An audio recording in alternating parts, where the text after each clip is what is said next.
이제까지 여러분들께 가장 중요한 결론은 이제 다 말씀을 드렸습니다. 이제 그럼 본격적으로 탕자의 요한계시록의 구체적인 연구를 시작하도록 하겠습니다. 참고로 이제 다룰 내용들은 1편 원본 영상에서 이미 다 말씀을 드렸던 내용들과 거의 동일합니다. 그렇기 때문에 원본 영상을 이미 보신 분들이라면 이미 다 들으신 내용들이기에 이 영상을 다시 보시면서 원본 영상과 한번 비교해 보시는 것도 재미있는 관전 포인트가 될 것입니다. 이 탕자의 요한계시록 1편에서는 요한계시록의 핵심뿐만 아니라 성경 전체의 핵심까지도 알게 되실 것입니다. 이미 중요한 결론은 모두 다 말씀을 드렸으나 그와 관련한 가장 중요한 핵심들을 이제 한번 이번 시간을 통해 더 깊이 알려드리도록 하겠습니다. 그리고 탕자의 요한계시록 2편에서 요한계시록의 조감도를 한번 연구하면서 계시록에 대한 전반적인 흐름과 더 깊고 자세한 사항을 그때 알아보도록 하겠습니다. 다른 요한계시록 영상들은 이미 올라와 있는 탕자의 요한계시록 영상을 참조해 주시기 바랍니다. 참고로 요한계시록 영상 전체를 리뉴얼하는 것은 북한에 대한 예언이 성취가 된 이후에 이루어질 예정입니다. 즉, 북한에 대한 예언이 성취가 되지 않는다면 더 이상의 계시록 영상은 없을 것입니다. 여러분께서는 요한계시록이라는 책이 어떠셨습니까? 요한계시록이라는 책 쉬우시던가요? 저는 굉장히 이 책이 어려웠습니다. 굉장히 어렵고 힘든 책이었습니다. 이 요한계시록이라는 책이 저는 어려서부터 자의반, 타의반으로 몇 번을 보게 되었었지만 너무 어렵고 전혀 이해가 되지 않던 매우 어려운 책이었습니다. 너무 어렵다 보니까 심지어 그냥 한 장 한 장 읽는 것마저도 매우 힘들었던 책이었습니다. 그렇게 어렵기만 하던 요한계시록을 저는 지금 어떻게 독자적인 해석까지도 할 수 있었을까요? 그것은 생각보다 매우 단순했습니다.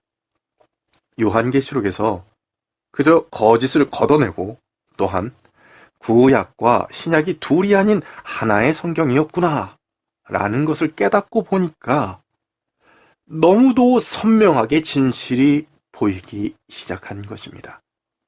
이제 여러분들께도 그 너무도 단순한 거짓과 진실을 알려드리겠습니다.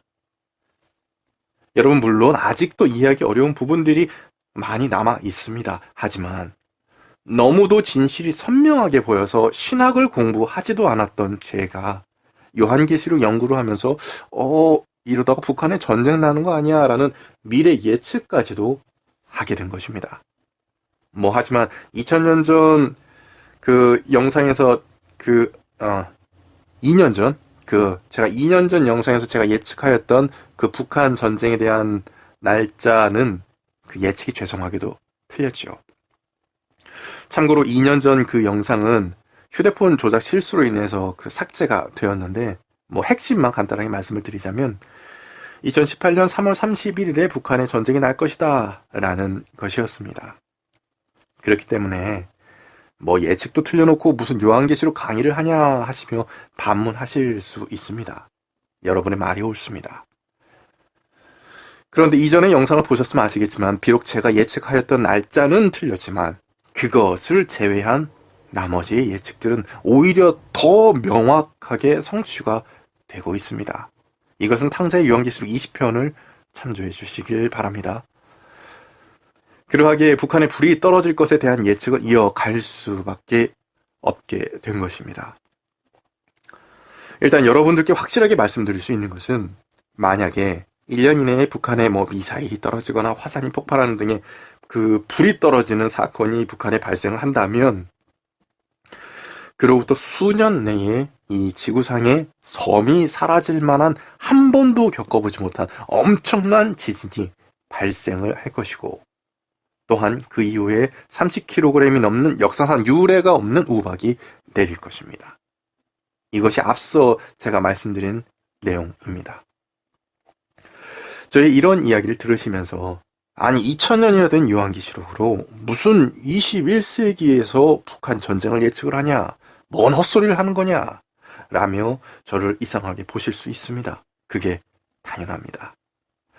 저와 같은 듣보잡이 하는 이야기라면 콩으로 매주를 쓴다고 해도 믿기 힘들 텐데, 심지어 제가 하고 있는 이러한 주장들은 아무나 쉽게 받아들일 만한 것이 아니기 때문입니다. 과연 저는 무엇을 근거로 성경 예언이 살아있다 라고 하는 것일까요? 또한 무엇 때문에 성경을 근거로 북한에 불이 떨어질 것이다 라고 예측을 하는 것일까요? 이러한 예측이 무엇을 근거로 하여 나온 것인지를 여러분은 이제 앞으로 이어질 영상들을 통해서 아주 자세히 알게 되실 것입니다. 혹시 이것이 지금 당장 너무너무 궁금하시다면 이 부분은 탕자의 요한계시록 19편과 20편을 통해 상세히 알려드렸으니 참조해 주시길 바랍니다. 그런데 여러분, 우리는 예언을 더 들여다보기 전에 요한계시록에 대한 오해를 먼저 풀어야 할 것이 있습니다. 그것은 바로 요한계시록이라는 책이 우리에게 언제 전쟁이 나고 언제 지진이 나고 언제 재림이 있을지를 알려주는 책이다라고 오해해서는 안 되는 것입니다. 여러분, 이 요한계시록은 우리로 하여금 세상을 바라보기보다 하늘을 바라보라고 외치고 있는 책인 것입니다. 또한 전쟁의 시기와 재난의 시기를 알려주어서 도망치라고 알려주는 책이 아니라 세상이 거짓되었으니 그 마음을 돌이켜서 세상을 사모하지 말고 하늘을 사모하라고 외치고 있는 것입니다. 또한 회개하여 돌이켜 여호와께 제발 돌아오라고 호소하고 있는 책인 것입니다. 그리고 언제 오실지 모를 주님을 기다리며 항상 준비된 신부의 모습을 가지라고 외치고 있는 책인 것입니다. 그러니 여러분, 이 요한계시록이 전쟁의 날짜를 맞추거나 지진의 날짜를 맞추기 위한 책이라고 오해하셔서는 안 될 것입니다. 여러분, 그럼에도 제가 북한 전쟁의 날짜를 예측하였던 것은 성경의 예언이 우리가 살고 있는 이 시대에 아주 정확하게 성취가 되는 것을 여러분께 보여드림으로써 성경이 살아있다라는 것을 깨닫게 해드리고자 함이었을 뿐입니다. 그로 인해 여러분이 회개하여 여호와께 돌아오기를 바랬던 것입니다. 즉, 여러분, 성경의 예언은 언제 전쟁이 날 것이니 해외로 도망가십시오. 아니면 현금과 달러와 2, 3년치 식량을 비축해 두세요. 혹은 여러분 재산 다 팔아 교회에 바치십시오. 이런 걸 말하는 게 아닙니다.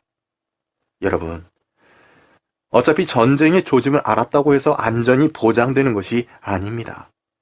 전쟁을 피해 해외로 이민 갔다가 해외에서 정작 교통사고로 죽을 수도 있는 것입니다.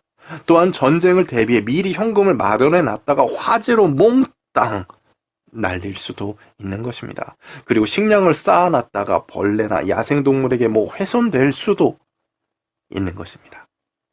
즉, 성경의 예언은 당신의 재산이나 건강, 안전을 보장해 주는 용도가 결코 아닙니다. 여러분, 성경의 예언은 그 예언이 실제로 일어났을 때에 사람들로 하여금 진짜 성경이 맞나 보다. 정말 신이 있기는 있나 보다. 혹은 하나님이 진짜 살아계시는구나. 이런 생각들을 더욱 강하게 해서 여러분들이 회개케 하는 데에 그 목적이 있는 것입니다. 간단히 말해서 예언의 목적은 피난가라고 예언을 하고 있는 것이 아니라 회개하라고 예언을 하고 있는 것입니다. 여러분, 지금의 대한민국이 불안하게 느껴지십니까? 저도 그렇게 느낍니다. 그렇게 느끼셨다면 이 예언의 목적을 깨달아서 어디로 도망갈지, 돈을 어디에 분배할지 이런 걸 걱정하기보다 자신의 죄를 뉘우치고 회개하여 예전의 삶을 버리고 하늘을 바라보아야 하는 것입니다. 이것만 깨달아도 요한계시록을 다 아신 것이나 마찬가지입니다. 이와 관련하여 앞으로 더 많이 알게 되실 것입니다. 그런데 다른 이야기들을 더 하기 전에 먼저 자칫 여러분들께서 저를 뛰어난 사람으로 오해하실 수 있기 때문에 너무나 한심한 저의 과거에 대해서 먼저 말씀을 드리고자 합니다. 저에 대한 간증은 따로 영상을 만들어 놓았으나 제가 얼마나 부족하고 한심한 놈인지를 아실 필요가 있기 때문에 짧게 말씀드리도록 하겠습니다. 여러분, 우선 저는 목사도 아니고 신학과를 나오지도 않았습니다. 그렇기 때문에 요한계시록을 해석하려면 최소한 목사 안수 정도는 받아야 되는 거 아니냐라고 생각하시는 분들께 실망을 드려 정말 죄송합니다. 그렇다고 해서 앞으로 목사가 되고 싶은 마음 또한 없습니다. 그저 성경과 예언을 연구하며 회개하라라는 그런 외침을 외치는 삶을 살고 싶습니다. 그리고 여러분, 저는 과거 술과 담배를 즐겨하였고 돈과 여자를 매우 좋아했던 사람이었습니다. 거기에 더해서 수많은 우상을 숭배하였고 심지어 계명이 그 많은 죄까지도 무수히도 범했던 사람입니다. 이러한 예전의 모습이 지금은 한심하게 느껴지고 한없이 부끄럽게 여겨지지만 과거 그 당시에는 전혀 부끄럽지도 않았고 스스로 생각하기를 나는 문제없어. 이 정도가 무슨 죄야. 라고 생각을 했었습니다. 아니, 남자가 사회생활 하다 보면 술, 담배도 할 수 있지, 이런 정도의 변명이었습니다. 그러니 여러분, 저에 대해서 결코 굉장히 경건하거나 굉장히 뛰어난 사람이라고 여기지 말아 주십시오. 여러분, 저는 너무도 더럽고 죄 많은 자이고 아는 것도 별로 없습니다. 그저 생각만 많은 쓸모없는 자입니다. 이렇듯 자격도 안 되고 능력도 없음에도 욕먹을 것이 뻔한데 예언 해석을 하고 있는 이유는 여러분, 제가 예언서를 공부함으로써 정말 여호와께서 진정한 사랑이시구나. 지금 이 시대에도 여호와께서 살아계시는구나. 정말 여호와께서 전능하시고 거룩하시구나. 진정 여호와께서 신실하시구나. 아, 진짜 여호와께서야말로 신중의 신이시로구나. 라는 이러한 것들을 깨달았기 때문입니다. 그리고 이러한 깨달음들은 저로 하여금 하나님이 정말 우리를 사랑하고 계시다는 것을 사람들에게 말하고 싶어서 안달나게 만들었습니다. 이러한 것들을 여러분들도 이 요한계시록 강의를 통해 아주 조금이라도 느끼셔서 여호와께서 얼마나 선하시고 거룩하시며 신실한 분이신지를 알아주시길 바랍니다. 그래서 정말 이제는 우리가 세상에 취하기보다 하늘을 바라보아야 한다는 것을 깨달아 주시길 바랍니다. 이렇듯 여호와의 선하심을 외치고 싶었습니다. 그러나 과거에 저는 스스로 생각하기에도 너무도 자격이 없고 능력이 너무도 부족하였기 때문에 생업도 포기한 채 경건훈련과 예언연구에 몰두하게 되었습니다.